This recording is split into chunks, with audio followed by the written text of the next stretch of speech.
It had to happen at some time, didn't it?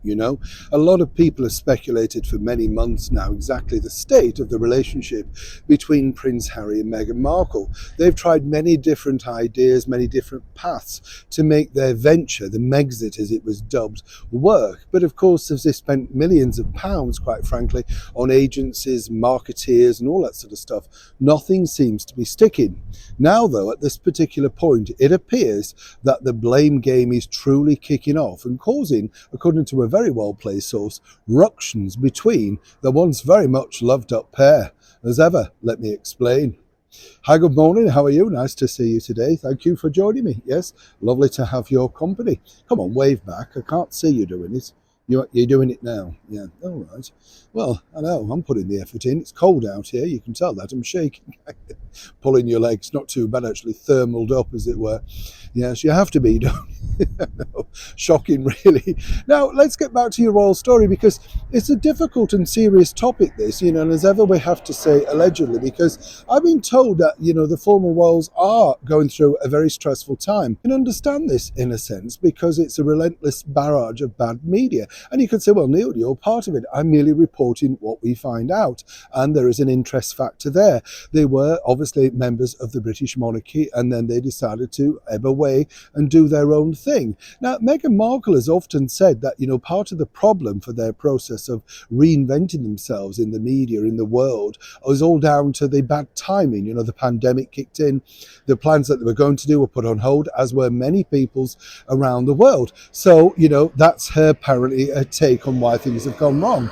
Then, of course, they fell out with various different people, the revolving door at Archwell Productions, Communications, whatever they were doing, the book, the bad press, the fake car chase in New York City. Everything seemingly has gone wrong. Now, they have to be very, very positive to carry on. Meghan then decided to sign with the William Morris Endeavour agency, and everything was going to be suddenly hunky-dory, but it's not. The bad press carried on. They had, of course, South Park, Family Guy, the Kitson Store.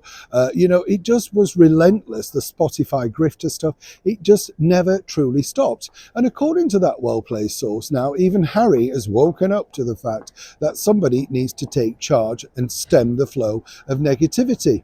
Now, his thing has always been, to remain as he did and grown up to do, remain silent. But as he pointed out in interviews for his book Spare, he didn't necessarily agree with it. He realizes he's hot-headed and tries to right the wrongs, whether you like them or not. Meghan believes in painting on a smile, smiling away and waving her way through it. That hasn't worked either. Now, according to that source, allegedly, both are blaming each other, saying it was the direction that, one took and the direction the other took.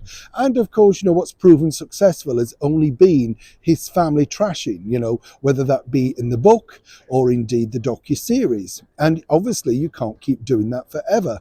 The ideas, allegedly, that have been put forward to Meghan Markle, as we pointed out, Oscar panels, that sort of stuff, well, they're not going to put her back in the spotlight and certainly not going to make any money, and that is the big key factor.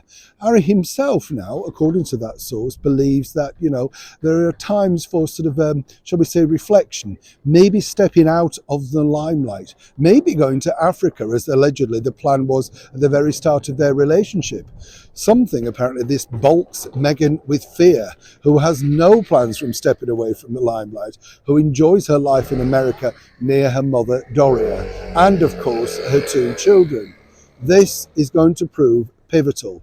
Harry, I am told, is fed up with the constant attacks, not just on him, but obviously his wife, and more importantly, wants a more serene existence, something that he had, of course, until he got embroiled, many people suggest, in a marriage that really was brought nothing but media attention. He loved it, although he claimed the flashbulb set off anxiety, and now he's anxious simply because he doesn't know which way to turn, and there's no real decision or real route, even from the very expensive people that they're shelling out for each and every week.